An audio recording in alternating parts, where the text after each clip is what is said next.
सवाल ये नहीं है कि वो सच है कि झूठ है, सवाल ये है आपने पहुंचा दिया कि नहीं। अनएम्प्लॉयमेंट का जो रेट है, बेकारी का जो दर है, वो ऊंचा होता चला जा रहा है। जिनका रोजगार था छिन गया, उनमें से जो वापस आए हैं वो कहीं 30% आए हैं, कोई 50% आए हैं। उसी को ही प्रधानमंत्री ग्रीन शूट्स बोल रहा है। वो ग्रीन शूट्स नहीं है, ये आत्मनिर्भरता नहीं है, ये आत्मनिर्भरता का पाखंड है। आत्मनिर्भर भारत ने जो कुछ बनाया उसकी कमर तोड़ते हुए आत्मनिर्भरता का नारा देना धोखा है, चीटिंग है। याद रखिए, इस वक्त हुकूमत में जो बैठे हैं वो छुपाते नहीं हैं, वो अपनी उन तस्वीरों को भी दिखाते हैं जहां उन्होंने निक्कर पहनी है, काली टोपी पहनी है, हाथ यूं रखा हुआ है और वो आरएसएस की जो ओथ है वो शाखा में उस ओथ को ले रहे हैं। तो कभी छुपाया तो नहीं है, ये तो ईमानदारी से बताते हैं। वो मिस्टर नरेंद्र मोदी हो या अमित शाह हो या इनकी टीम के टोली के दूसरे लोग हो, वो कहाँ छुपाते हैं? वो तो छुपाते नहीं है, वो तो मानते हैं, क्योंकि आरएससी उनकी ट्रेनिंग ग्राउंड है, वो उनकी माताश्री है। माताश्री गाय थोड़ी है उनकी, माताश्री तो आरएसएस है उनकी। तो उनकी राष्ट्रभक्त की या राष्ट्रवाद की परिभाषा क्या होगी आप सोच सकते हैं? जो उन्होंने यात्रा आज से 95 बरस पहले शुरू की, वो तो वहीं के वहीं खड़े हैं आज भी, क्योंकि जो उन्होंने मिशन तय किया था उनको तो वही पूरा करना है। और इसीलिए आजाद हिंदुस्तान के अंदर उन्होंने अपना ये रास्ता छोड़ा नहीं। गांधी जी की हत्या के बाद आरएसएस के ऊपर प्रतिबंध लगाया था, और अब वो ये सोचते हैं कि नथुराम गोडसे और गांधी जी दोनों का नाम साथ चलाया जा सकता है। नथुराम गोडसे के मंदिर भी बनने चाहिए, उसकी महिमा मंडित भी होनी चाहिए, सोने की मूर्ति भी बननी चाहिए, और बापूजी का नाम लेके स्वच्छ भारत की बात भी होती रहनी चाहिए। और फिर सरदार वल्लभ भाई पटेल की बहुत ऊंची मूर्ति बना के उनके पैरों के नीचे वो ये समझते हैं कि सच दफन हो जाएगा। आज की युवा पीढ़ी को मैं बताना चाहती हूँ, आपके सामने तो बहुत बड़ी चुनौती है, क्योंकि इतिहास तोड़ा मरोड़ा जा रहा है, इतिहास को छुपाया जा रहा है, उसको उल्टा देखने के लिए कहा जा रहा है। तो यंगर जनरेशन के सामने बहुत ही बड़ी चुनौतियां हैं, क्योंकि सोशल मीडिया का इस्तेमाल जहर फैलाने में भी हो रहा है, झूठ पनपाने में भी हो रहा है, और जब हुकूमत के अंदर बैठे हुए लोगों के बीच में से जिम्मेदार लोग भी उस झूठ को फैलाने में आगे बढ़ते हों, तो युवा पीढ़ी के सामने बहुत बड़ी चुनौती है। इसलिए आपके सामने तो चुनौती है कि ये फर्जी राष्ट्रवाद वाले बैठे हुए हैं, आपके सामने चुनौती है कि अंधभक्त आपके सामने बैठे हैं, आपके सामने चुनौती है कि वो हिटलर के गॉयबल्स से झूठ बोलने में यकीन रखने वाले बैठे हैं। गॉयबल्स ने कहा था कि एक झूठ को 100 बार बोलोगे तो लोगों को वो सच लगने लगेगा। आप कह रहे हैं ये गधा है, वो कहेंगे घोड़ा है, और जब 100 बार कहा जाएगा तो आपको लगेगा हो सकता है मेरी आंखों को कुछ गलतफहमी हो रही है, हो सकता है ये घोड़ा हो। This is how they pollute the mind. तो इसलिए ट्विस्ट करना, आधा सच दिखाना, आधा छुपाना, फिर टोटल झूठ दिखाना, ये माहिर लोग हैं, और ये शुरू से उनका ट्रेनिंग का स्टाइल है। मैं भूली तो नहीं है, अमित शाह सोशल मीडिया के ऊपर अपने ग्रुप्स को के बीच में बात कर रहे थे, और उनको बड़े ही तरीके से सटल वे से समझा दिया कि अब इसका तुमने इस्तेमाल करना है। सवाल ये नहीं है कि वो सच है कि झूठ है, सवाल ये है आपने पहुंचा दिया कि नहीं। बड़े स्टाइल से सटल लैंग्वेज से कह रहे थे, तो दे नो इट। जब मुर्शिदाबाद के अंदर दंगे हुए तो बीजेपी की लीडर बिहार की एक भोजपुरी पिक्चर का सीन उठाया, उसमें एक महिला की साड़ी उतार रहा है, जनता खड़ी है और विलेन उतार रहा है।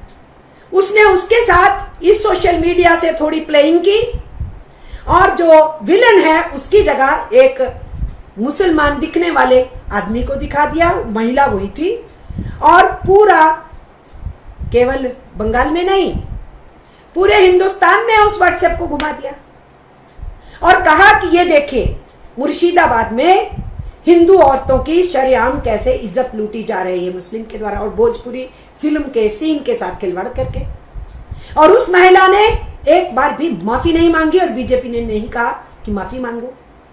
तो बीजेपी के एमएलए ही तो थे ना यूपी के अंदर, जो ये कह रहे थे कि इनको रेडी पटरी नहीं लगाने दो मुस्लिम्स को। वो भी बीजेपी का एमएलए कह रहा था, जो भगा रहा है एक को, उसका नाम पूछ करके। और वो भी बीजेपी का व्यक्ति था जो असम के अंदर चंदा दे रहा है और हेल्थ मिनिस्टर को लिख रहा है कि मैं लिख के दे रहा हूं, ये जो चंदा है इसमें किसी मुसलमान का इलाज नहीं होना चाहिए, ये फंड जो मैं दे रहा हूं। ये सब कुछ किया गया, ये सब कुछ किया गया। तो इसलिए हमें ये समझना चाहिए कि जो लोग बैठे हुए हैं वो आंध्र राष्ट्रवाद, फर्जी राष्ट्रवाद, देशभक्ति, अंधी देशभक्ति, देशभक्ति नहीं अंधी देशभक्ति, देशभक्ति से कोई दूर दूर का लेना देना नहीं है, दोनों चीज करते हैं। मोबोक्रेसी और मॉब लिंचिंग हिटलर का भी रास्ता था जब ज्यूज को मारा गया था, मुसोलिनी का भी रास्ता था, और इंडिविजुअल असैसिनेशन, व्यक्तियों की हत्या करवाने का रास्ता, वो भी उनका रास्ता था। और अभी आपने क्या देखा? आपने देखा कि जो साइंटिफिक बात करते हैं उस डॉक्टर दबोलकर को मारा गया, जो इनकी सोच को चुनौती देते हैं उन गोविंद पानसारी को मारा गया, जिन्होंने रैशनल थिंकिंग की बात की उन कलबुर्गी को मारा गया, और जिसने इनके खिलाफ कलम उठाई सब धमकियों के बावजूद वो मानी नहीं, उस गौरी लंकेश को मारा गया। ये व्यक्तियों की हत्याएं करना, कलम उठाने वाले पत्रकारों के को डराना धमकाना, बहुत सारे पत्रकारों की नौकरियां ही खाली गई, बहुत सारे फिर सोशल मीडिया में शिफ्ट हुए, सोशल मीडिया में भी उनको सताने का काम इनका बंद नहीं हुआ, और आज तक वो सब कुछ चल रहा है। इसलिए मेरे कहने का मतलब ये है कि ये फर्जी राष्ट्रवाद एक शब्द नहीं है, इसके पीछे वो सारी सोच है, समझ है, फलसफा है, पॉलिटिक्स है, अर्थनीति है और एकाधिकारवाद है, उसके अंदर अथॉरिटेरियनिज्म है, तानाशाही है, नाजीवादी फांसीवादी सोच है। It's not only one world, फर्जी राष्ट्रवाद या आंध्र राष्ट्रवाद, इसको हमें समझना पड़ेगा।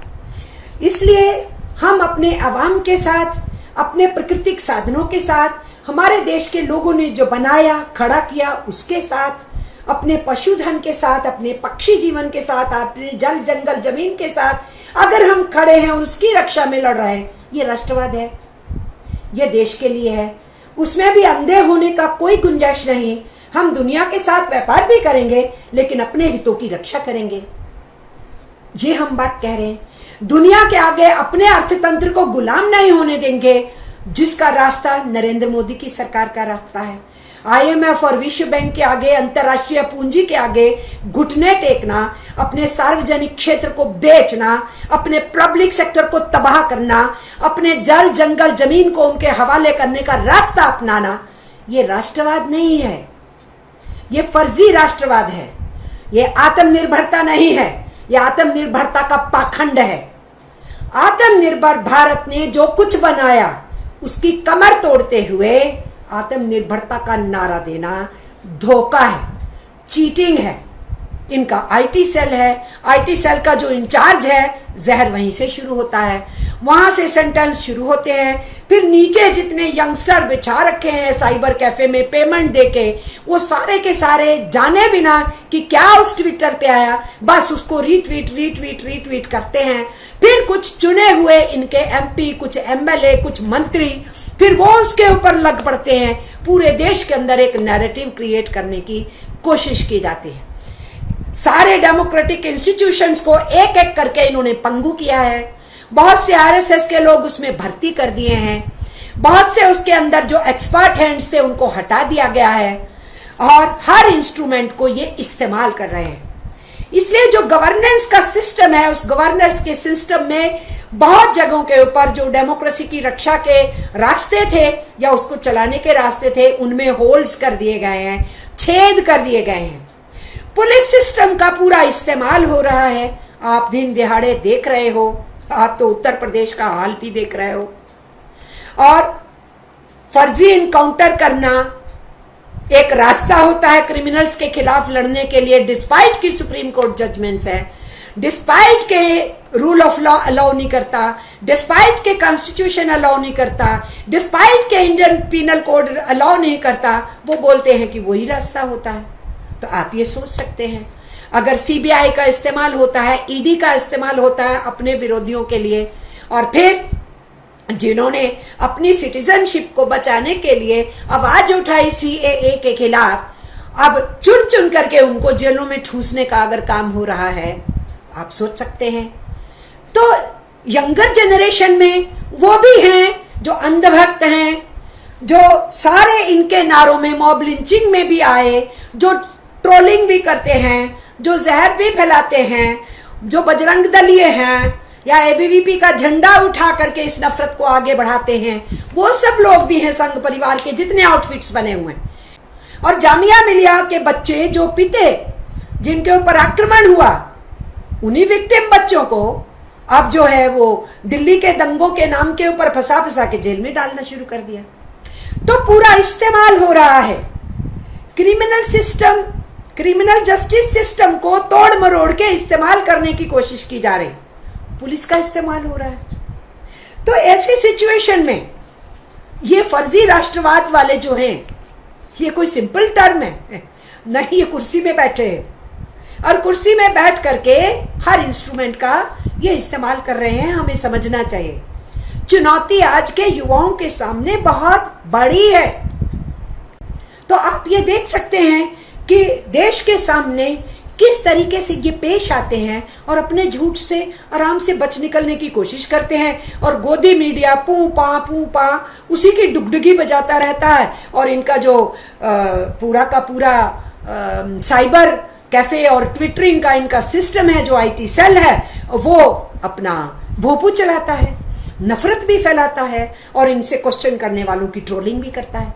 तो ये आपके सामने बहुत बड़ा इशू है कि आप सोशल मीडिया को कैसे हैंडल करोगे, आप इनके सच का पर्दाफाश करने के लिए कैसे मूव करोगे, आप इनके झूठ को पंक्चर कैसे करोगे, आप जो पॉजिटिव थिंकिंग है नेशन के लिए, देश की एकता के लिए, देश के आगे बढ़ने के लिए, और जो असली समस्याएं हैं समाज की, वो लोगों के बीच में मुखरित करने के लिए, वो आप कैसे करोगे, ये आपके सामने बहुत बड़ी चुनौती है। बहुत सारा जो युवा है, जो रोजगार में था, उनके रोजगार गए हैं। अनएम्प्लॉयमेंट का जो रेट है, बेकारी का जो दर है, वो ऊंचा होता चला जा रहा है। जिनका रोजगार था छिन गया, उनमें से जो वापस आए हैं वो कहीं 30% आए हैं, कोई 50% आए हैं। उसी को ही प्रधानमंत्री ग्रीन शूट्स बोल रहा है। वो ग्रीन शूट्स नहीं है। ग्रीन शूट्स वो होंगे जो सब रोजगार में थे, उन सबको रोजगार मिल जाए, उनकी जो वेतन कटौती हुई उनको सबको मिल जाए। अब वो रोजगार आए तो पहले से कमती तनख्वाह में नहीं, उतनी तनख्वाह में या उससे बड़ी में करें, और जो बेरोजगार बैठे हैं उनके लिए नए रोजगार पैदा हुए, उसको ग्रीन शूट्स कहेंगे। लेकिन अभी भी जो रोजगार में था, फैक्ट्रियों में था, वो अभी नहीं लौटा है 5-10% से ज्यादा, हार्डली 15% तक। ये जो गिनती दिखा रहे हैं ना, 40%, 50%, 60% लौटा, वो कौन है? वो है जो रेहड़ी पटरी चलाने लग गया है, जो रिक्शा चलाने लग गया है, जो ई रिक्शा लेके निकला है, जो छोटी मोटी दुकान के ऊपर काम करने लगा है, जो दुकानें खुली हैं, जो रोजगार होता है ना फैक्ट्रियों के अंदर, बड़ी फैक्ट्री में, छोटी में, मीडियम में, माइक्रो में, स्मॉल में, वहां अभी कोई ग्रीन शूट नहीं है जनाब। ये सच्चाई मैं आपको बताना चाहती हूं। इसलिए बेरोजगारी की दर भयंकर है, ग्रोथ रेट नीचे को जा रहा है, मंदी बढ़ रही है, 40 करोड़ से ज्यादा लोग गरीबी में नीचे धंस जाएंगे। सब लोगों को राशन का व्यवस्था नहीं मिला। हिंदुस्तान में भुखमरी की हालत है। अंग्रेजों के टाइम में भी अनाज होते हुए भी 5-5 बार हिंदुस्तान भुखमरी का शिकार हुआ था। अंग्रेजों की नीतियों के चलते वितरण नहीं हो पाया था। और आज भी नेशनल फूड सिक्योरिटी एक्ट के तहत लगभग 50 करोड़ लोगों का नामकरण नहीं है, लेकिन केवल 30-35 करोड़ लोगों का उसमें किसी ना किसी तरीके का रजिस्ट्रेशन है। इस देश में बीपीएल, एपीएल कार्ड होल्डर सारे नहीं हैं। बहुत सा गरीब गरबा उस कार्ड से बाहर है और वो इस राशन की व्यवस्था से बाहर फेंक दिया इन्होंने।